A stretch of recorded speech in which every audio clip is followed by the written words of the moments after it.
Thank you for listening to the Shanghai Community Fellowship Podcast. To find out more about the SCF community, listen to sermons, and upcoming events, visit us at shanghaifellowship.org.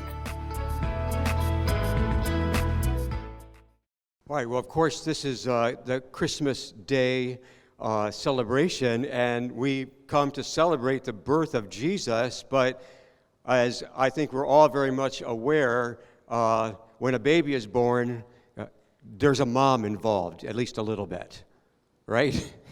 Years ago, my brother-in-law and I were traveling in China, and my brother-in-law and my sister and her husband have 4 sons. And as we were traveling and I was introducing Michael to my friends here in China, as soon as they found out he had 4 sons, they were like, whoa, you have 4 sons, wow. They wanted to touch him. All the young men wanted to touch him to see if maybe that would kind of come off on them. And I finally, after about the 6th or 7th time, wow, this guy is awesome. He's got 4 sons. I said, my sister was also present when those boys were born. And Mary was very much present on the day that Jesus was born. We read in Luke chapter 1, verses 26 to 33, in the 6th month of Elizabeth's pregnancy, God sent the angel Gabriel to Nazareth, a town in Galilee, to a virgin pledged to be married. A man named Joseph, a descendant of David, the virgin's name was Mary. The angel went to her and said, "Greetings, you who are highly favored, the Lord is with you." Mary was greatly troubled at his words and wondered what kind of greeting this might be. But the angel said to her, "Do not be afraid. Mary, you have found favor with God. You will conceive and give birth to a son, and you are to call him Jesus. He will be great and will be called the Son of the Most High. The Lord God will give him the throne of his father David, and he will reign over Jacob's descendants forever. His kingdom will never end." Mary would respond, "I am the Lord's servant." Mary answered, "May your word to me be fulfilled." And then the angel left her. Having heard that Elizabeth, her relative, was pregnant, an elderly woman, Uncle Zechariah, Auntie Elizabeth, was pregnant, Mary must have rushed. I think it actually says it hurried to see if you heard that your elderly aunt, way past childbearing years, is now pregnant. You'd want to go see that too. So she rushed to see Elizabeth, and here we pick up the story. In a loud voice, Elizabeth exclaimed, "Blessed to Mary, blessed are you among women, and blessed is the child you will bear. But why am I so favored that the mother of my Lord should come to me? As soon as the sound of your greeting, Mary, reached my ears, the baby in my womb leaped for joy. Blessed is she who has believed that the Lord would fulfill his promises to her." What a beautiful phrase and thing to hear. Blessed is she who believes that the Lord will fulfill his promises. We're going to take that with us. I can imagine Mary is very deeply moved. How can you not be deeply moved by angelic visitors, right? Or the fact that your elderly aunt, past childbearing years, is now miraculously, unbelievably having a baby. How could you not be moved by this? And we see this transition in Mary from fear, genuine fear. All over the Bible, people who meet angels are afraid, probably a natural response. But she's moving from fear to awe, as we often do and will. So we can see how she's processing all of this in her mind and in her spirit, because she writes and she speaks out what she's thinking and feeling as all these things are happening to her. She would say, "My soul glorifies the Lord, and my spirit rejoices in God my Savior." She would say, "He has been mindful of the human state of his servant," speaking of herself. "From now on, all generations will call me blessed. For the Mighty One has done great things for me. Holy is his name. His mercy extends to those who fear him from generation to generation." And if you allow me to paraphrase, I think what she's saying here is, God, you are being so generous to me. I feel such love from you, and so personally. It's hard to find the words. That you would step up and step in to make this commitment to me. I'm amazed. God is going to be with Mary, and she is going to be with God, and you can't be in a more secure place than that. God was bringing to her a new life, and she was responding with her yes.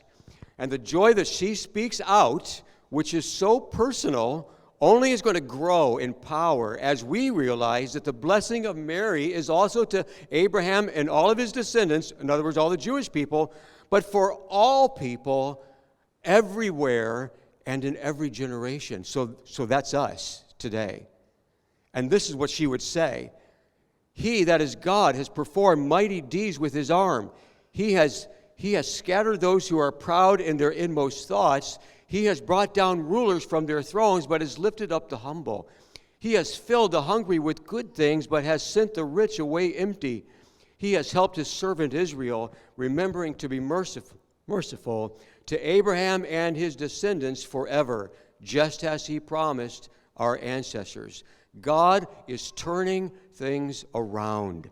This is the great reversal. He's turning things not upside down, but right side up. Right side up. From a lowly mother to cultural change, from childless to childbearing, there is great joy. And God is showing the same generous, committed, promise-keeping love to all of us here today. This is still God, because God has not changed. He's still a promise-keeping, generous, committed in his love Father, and he has not changed. So if he's doing this for everyone, who is everyone? Well, as I looked in the original language, everyone apparently means everyone. Every language, every group, every family group, every tribe, every nation. And how is he doing this? How is he going to bring this great joy to not only the seed of Abraham, but to all the world, every generation, every tribe, every language, every nation? How is he going to do this? Well, he does this, as we're discovering in Mary's words, he's doing this by defeating the powers of darkness. The powers of evil and darkness have been defeated by Jesus. You know, most of the world, an overwhelming majority of the world, has no problem recognizing that there is evil in the world, that there is a presence of darkness and evil in the world. Go all over the world, multiple cultures, most people would say, absolutely, we're very much aware that there's a dark presence of evil in the world. And they are aware of it because it's true. There's a dark presence of evil in our world, and Christ is going to bring his promise by defeating this dark presence, by defeating Satan and all aligned with him, and removing their sting. Colossians 2:15, verse 15. And having disarmed the powers and authorities, he made a public spectacle of them, triumphing over them by the cross. And the one who has defeated the powers of darkness, we are told, is now been exalted to the right hand of the Father, to the highest place, and he has sent his Spirit to help us today. When somehow, by God's grace, we realize that we need God, it means a lot to us that he is mighty, that he is holy, and that he is our Prince of Peace. And his commitment to love us is baked into his character, which means he will not fail. He will not fail in his commitment to love. He will not fail in his commitment to save. He will not fail as a promise keeper. He will not fail you and me. Now, how else does he do this? He does this by turning the darkness into light. One of the beautiful prophetic passages for Christmas comes from Isaiah chapter 9. A lot of the whole chapter is dedicated to this day, but chapter 9, verse 2 particularly, the people walking in darkness have seen a great light. On those living in the land of deep darkness, a light has dawned. God has taken an elderly couple, Zechariah and Elizabeth, and they have conceived a child beyond the natural order, beyond impossible. God has done and made it possible, and an elderly couple have conceived. A virgin supernaturally conceives a child, and darkness is turning into light. Darkness is turning into light. The proud have been brought low, and the poor have been given a gift that raises them. In case you're wondering about who are the proud, The proud are those who resist God and consequently experience His resistance to them. The proud are those who resist God and consequently experience His resistance toward them. And the humble are ready to offer their whole selves to God and experience His strength to give their undivided love to Him.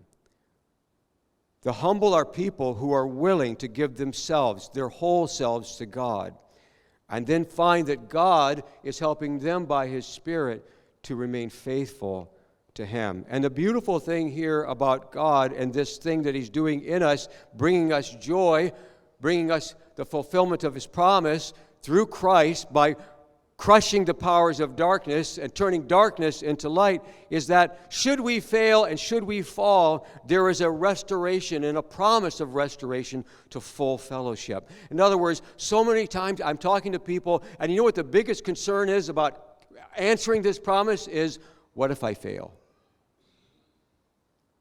God has made a promise to me. God has moved toward me. God has brought joy and new life to me. I'm ready to say yes, but what if I can't keep my end of the deal up? What then?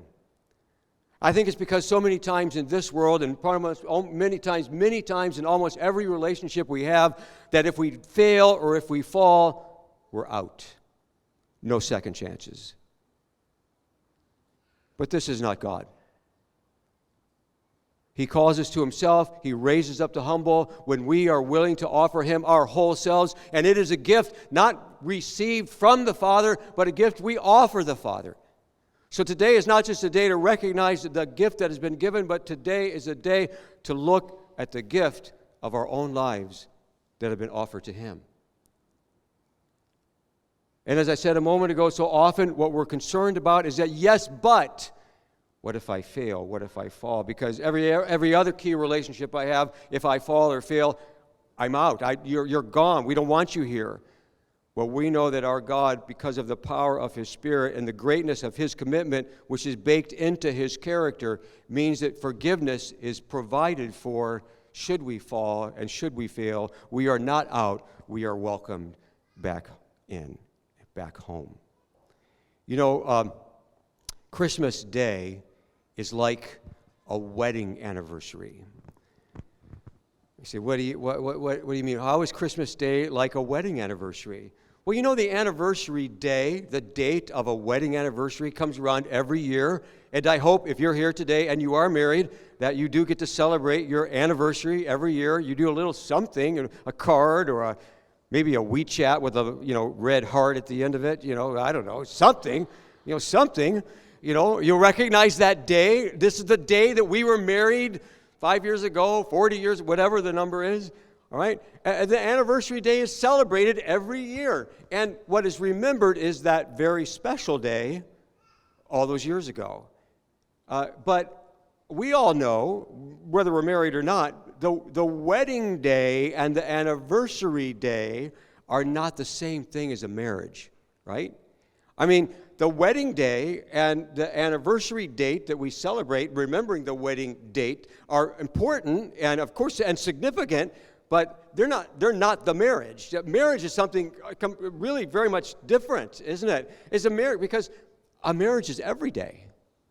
A marriage is every day, loving each other in sickness and in health, for better, for worse, till death do us part, right?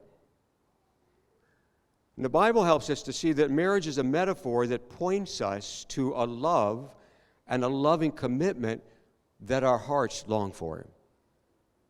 Because no marriage is really ever intended to fulfill all of our needs for love and security. No person, no matter how wonderful she is or how wonderful he is, can ever really do that for us.